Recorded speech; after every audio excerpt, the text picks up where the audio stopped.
बर्तन बाजार एसोसिएशन की ओर से सम्माननीय श्री मिश्रीलाल जी व्यास स्थान ग्रहण करें। सीपीडीए के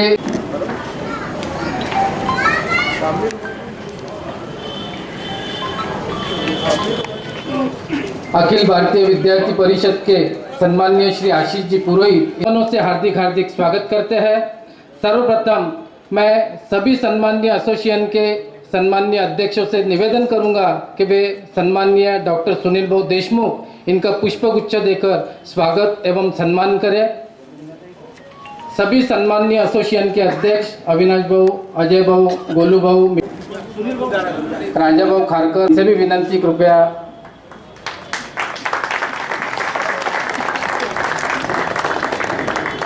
सुनील भाऊ जैसी मूर्त पाई जाती है, सुनील भाऊ जैसी मूर्त पाई जाती है। प्रत्येक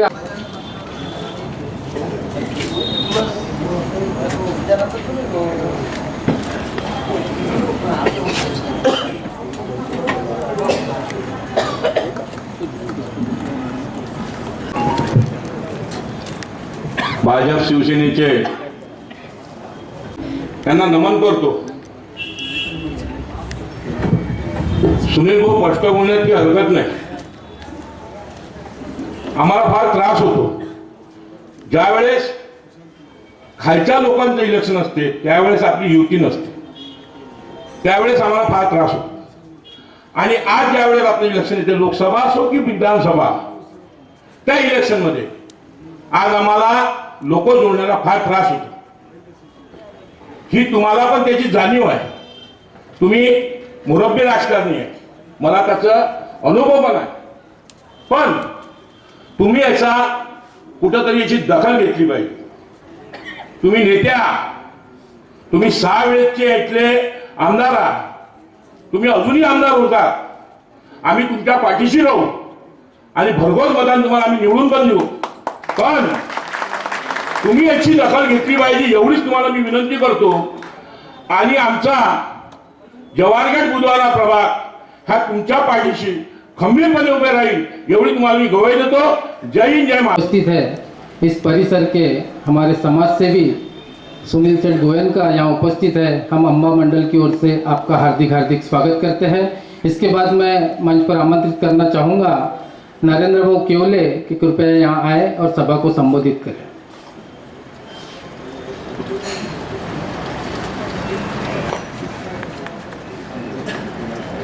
से उम्र भले काटी धन्य हो गई, चेतक की टाप पड़ते ही युद्ध की भूमि पर पावन पुनीत हल्दी घाटी आज धन्य हो गई। या ठिकाणी नरवीर आणि धर्मवीराग्रणी महाराणा प्रताप यांच्या चरणी विनम्र अभिवादन करतो। हिंदवी स्वराज्य संस्थापक छत्रपती शिवराय, शिवसेना प्रमुख वंदनीय बाळासाहेब ठाकरे, श्रद्धेय अटेलजी यांच्या सुद्धा चरणी वंदन करून मी आज थोडं बोलतो। खरं पाहिलं तर संबोधन करण्यात का मी काही मोठा नाही, पण 2 शब्द बोलावे। मी खरोखर इच्छा आयोजकांना आणि दीपक भाऊंना धन्यवाद नक्कीच देईन की आपल्या उमेदवाराला कोणाची दृष्ट लागू नये म्हणून या काळाराम मंदिरापाशी आज आपण इथे सभा घेत आहोत। कारण काय आहे, गेटच्या आतमधलं हे सगळ्यात पुरातन मंदिर आहे आणि गेटच्या आतमधलं हे आशीर्वादाचं मंदिर आहे। या गेटच्या आतमधूनच हवा कोणत्याही उमेदवाराची चांगली होते आणि हा गेटच्या आतमधलाच परिसर आहे पवित्रमय आणि पुण्यमय की जिथून एखादा उमेदवाराची हवा खराब होते। त्यामुळे अमरावती शहरातलं जर कोणतेही बाहू असतील तर तो कॅम्प परिसर असेल, पैशाचे मार्ग असतील तर MIDC असेल, सातुर्णा असेल, पण या अमरावती शहराचं जर देवघर कोणतं आहे तर ते गेटच्या आतमधला परिसर आहे की जिथे सर्व दैवतुल्य माणसं राहतात।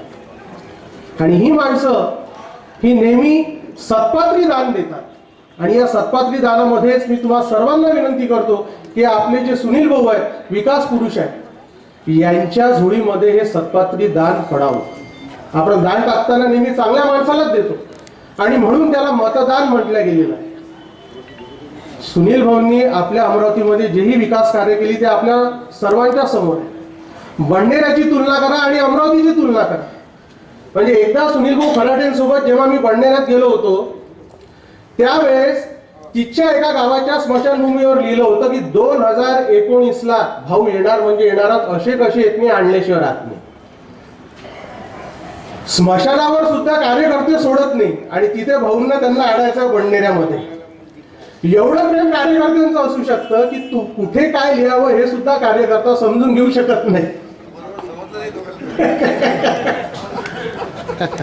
के लिए सभा कर रहे हैं ऐसे अंबा मंडल के अध्यक्ष सम्माननीय श्री राजाभाऊ खारकर, हमारे परकोट के अंदर शिवसेना का बड़े कुशलता से जो काम करते हैं युवा नेतृत्व श्री सुनील भाऊ खराटे, उसी तरह पूर्व नगर सेवक और हमारे इस यहाँ के संपर्क प्रमुख मेरे मित्र प्रवीण जी हरमकर, उसी तरह हमारे सभी नगर सेवक प्रणीत जी सोनी, बुरंगे ताई, आशीष जी अतकरे,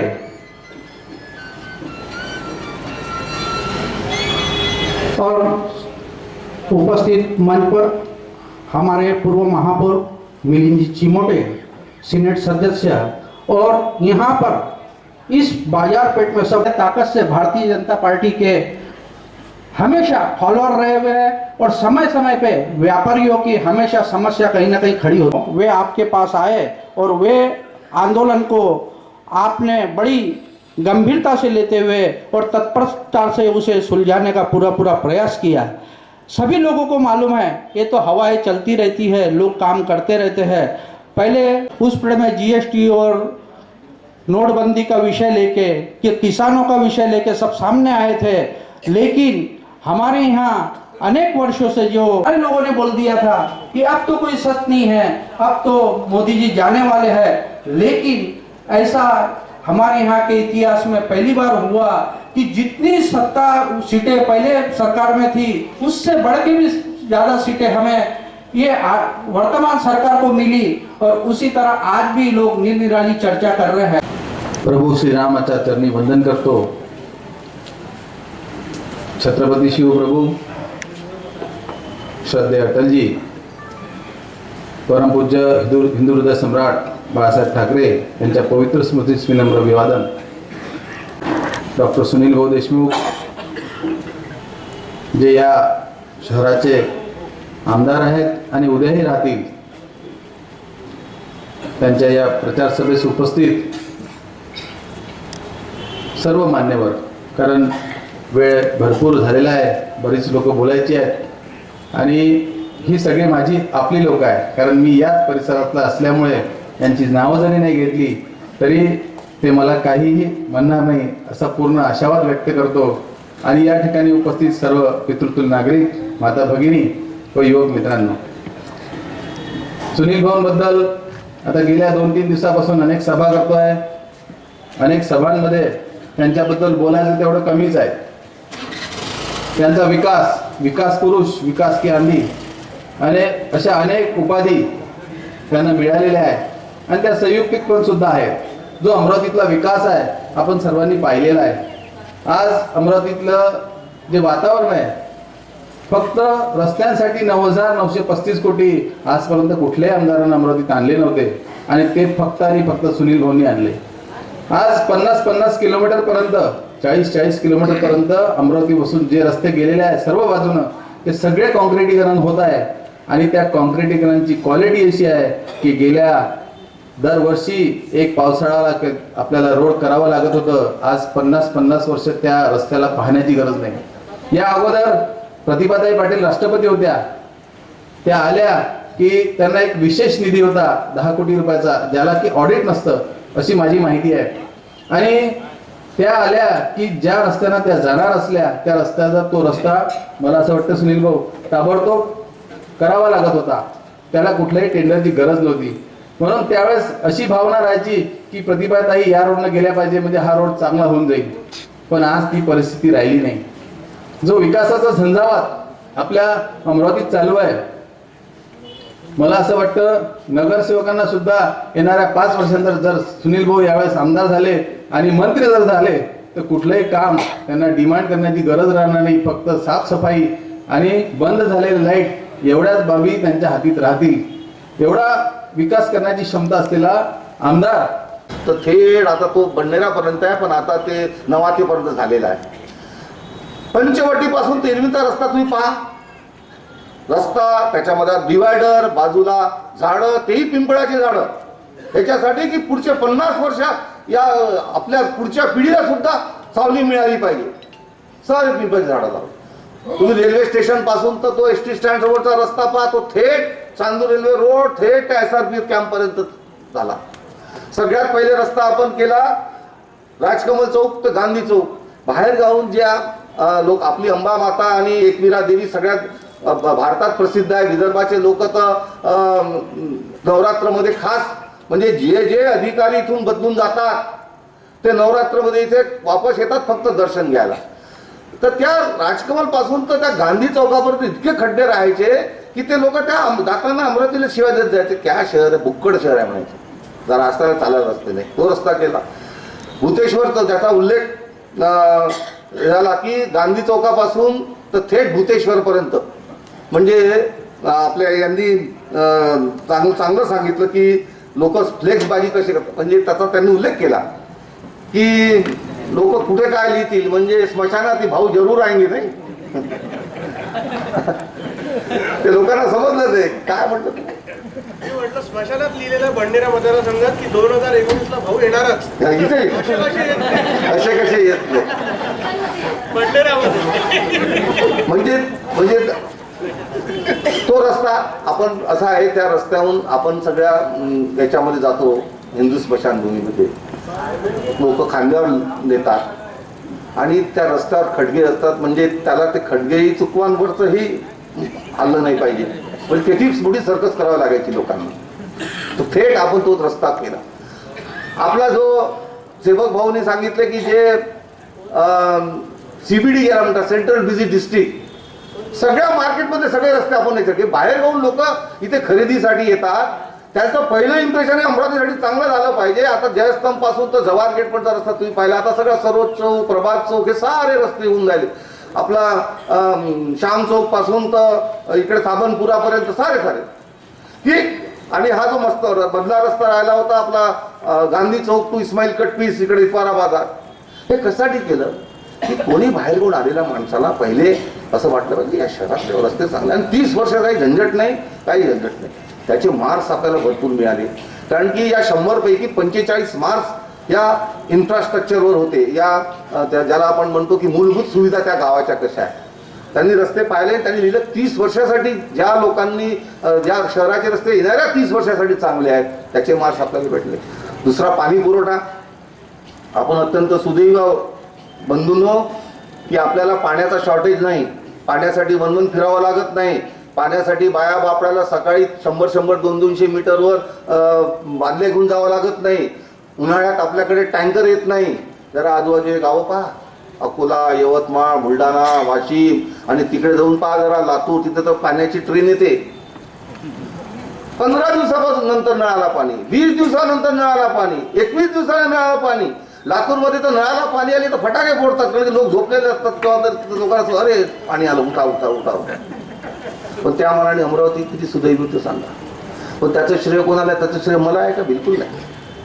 ते श्रेय आपल्या पहिलीची जी पिढी होती राजकीय, सुदाम काका देशमुख, BT देशमुख, रासू गवई, वैद्य साहेब, आपले HVPM वाले, मराठे साहेब, हिंदुस्थान वाले, त्यांनी तो संघर्ष केला. 55 किलोमीटर पासून पाणी आणलं अमरावतीला. आणि ज्या दिवशी त्याच्यामध्ये लोकवर्गणी होती 10%ची अट होती, तेव्हाचे तत्कालीन मुख्यमंत्री शंकरराव चव्हाण जे अत्यंत कडक होते, आपली थोडंसही झुकायचे नाही, ताट त्यांचा नेहमी त्यांचा बाणा की मी थोडंसंही झुकणार नाही. ज्या दिवशी ते अमरावती शहरात येणार होते, कडकडीत बंद पाळला अमरावती शहराने की जोपर्यंत तुमची लोकवर्गणी तुम्ही माफ करत नाही, एकही जनप्रतिनिधी स्टेजवर चढणार नाही. मुख्यमंत्र्याला झुकावं लागलं. 55 किलोमीटरपासून पाणी अमरावतीत आलं. एका जमान्यात आपल्याला आठवत असेल, वलगाव रोडनी बोर केलेलं पाणी यायचं, खारं पाणी यायचं अमरावतीत. आणि म्हणून साऱ्या महाराष्ट्रात पाण्यासाठी हाहाकार व्हायचा. अमरावती लोक सुदैवी होते. पण ही योजना फक्त 33 वर्षासाठी होती.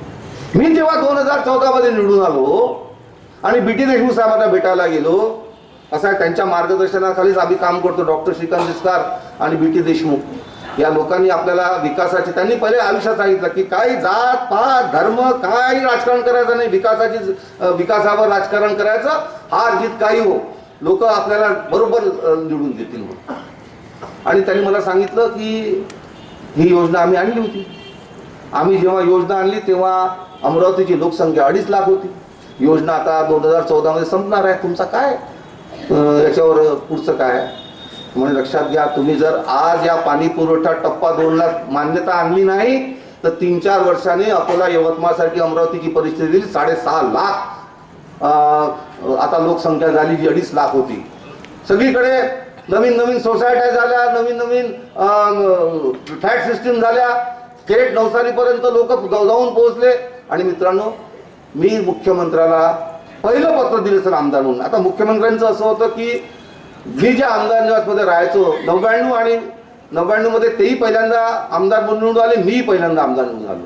आणि कर्मधर्म संघाने त्या जे मॅजेस्टिक आमदार निवास आहे त्या मॅजेस्टिक आमदार निवासला आम्ही दोघेही राहायचो. 401 नंबरची रूम शोभाताई फडणवीस यांची होती, त्या त्यांच्या काकू होत्या. 402 नंबरची रूम देवेंद्र फडणवीस साहेबांची होती आणि 403 404 माझी होती. कारण की पहिले डॉक्टर जिचकार साहेबांची रूम होती, मग ती मी त्यांच्याकडे घेऊन गेलो. त्याच्यामुळे साहजिकच आपल्याजवळ लेबर ज्याला म्हणतो त्याच्याशी आपले जास्त चांगले संबंध होतात. आपल्या लिफ्टमध्ये जाताना दोस्ती, मग हळू चर्चा, हे ते. मी आमदार झाल्यानंतर माझं जर पहिलं पत्र असेल तर अमरावती पाणी पुरवठा टप्पा 2 साठी जी 122 कोटीला कृपया मुख्यमंत्री महोदय आपण मान्यता द्यावी. आणि आम्ही मनापासून देवेंद्र फडणवीसांचं आभार मानतो की त्यांनी एका क्षणात, कारण की बाकी आमदार तोपर्यंत सत्कारातच बिझी होते, त्यामुळे मतदारसंघाचे प्रश्न माहीत नव्हते खूपशा लोकांना. कारण त्यावेळेस 2014 मध्ये खूप नवीन आमदार निवडून आले होते, खूप. त्याच्यामुळे आपल्या विधानसभेचे प्रश्न, आपल्या क्षेत्राचे प्रश्न काय समजून घ्यायला हवे होते. मी तुम्हाला सांगतो, ही 122 कोटीची योजना जी आहे ती आता 80 ते 85% पूर्ण झाली आहे. पूर्ण अमरावती शहराच्या आजूबाजूला 11 पाण्याच्या नवीन टाक्या, नवसारी, पार्वतीनगर, लालखडी, तिकडे अर्जुननगर, शेगाव आणि 550 किलोमीटरची पाईपलाईन बदलून घेतली.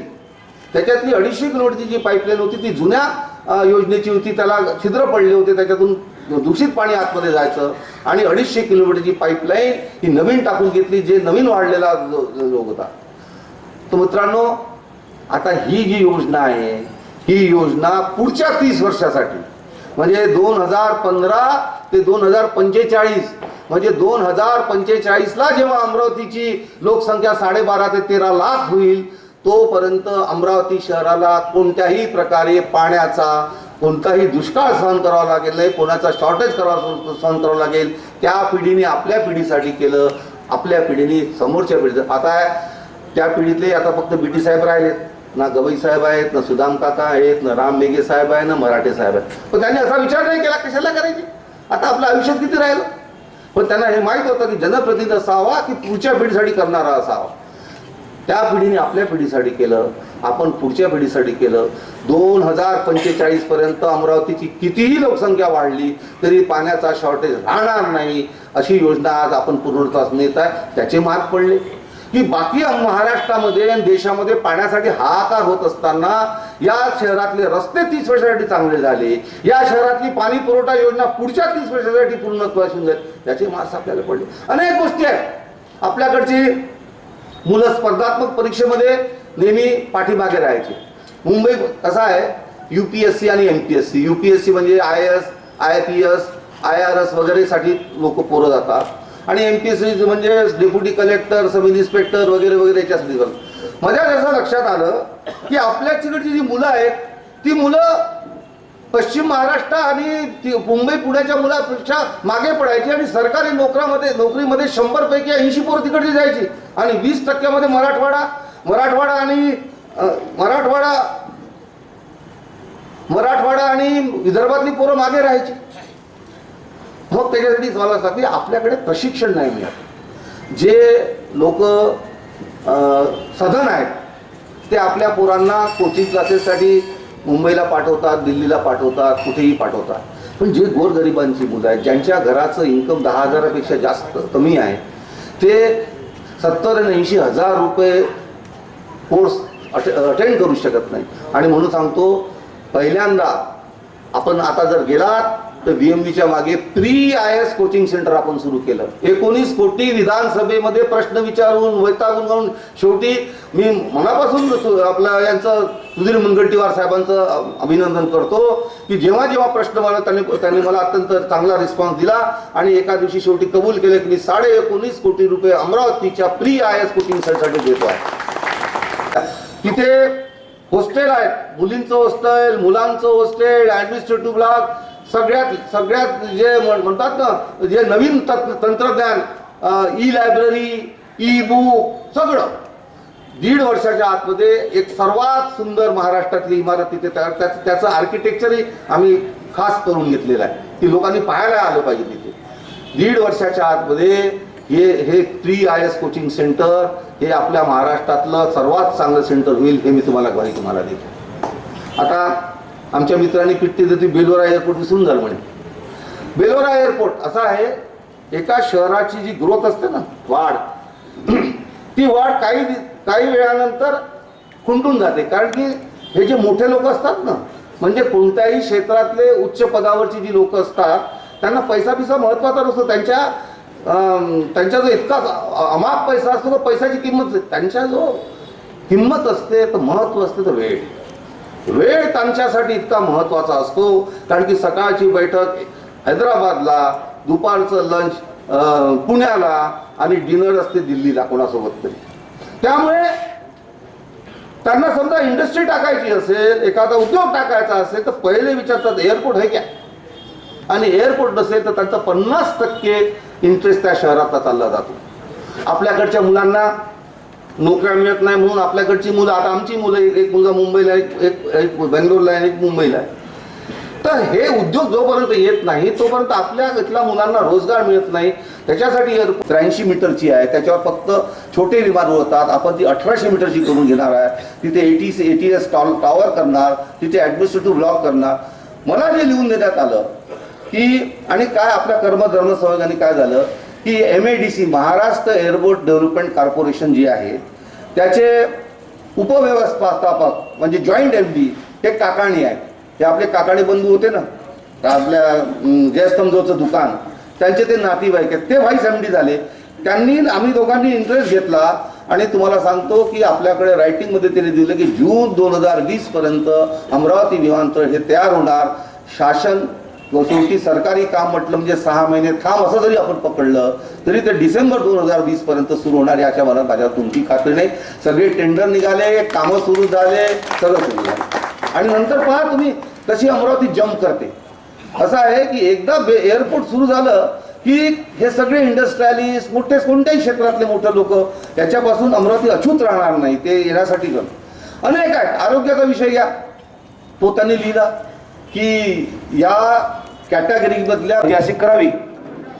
आजच्या या सभेला अगदी शॉर्ट नोटीसवर आपण सगळेजण उपस्थित झाला.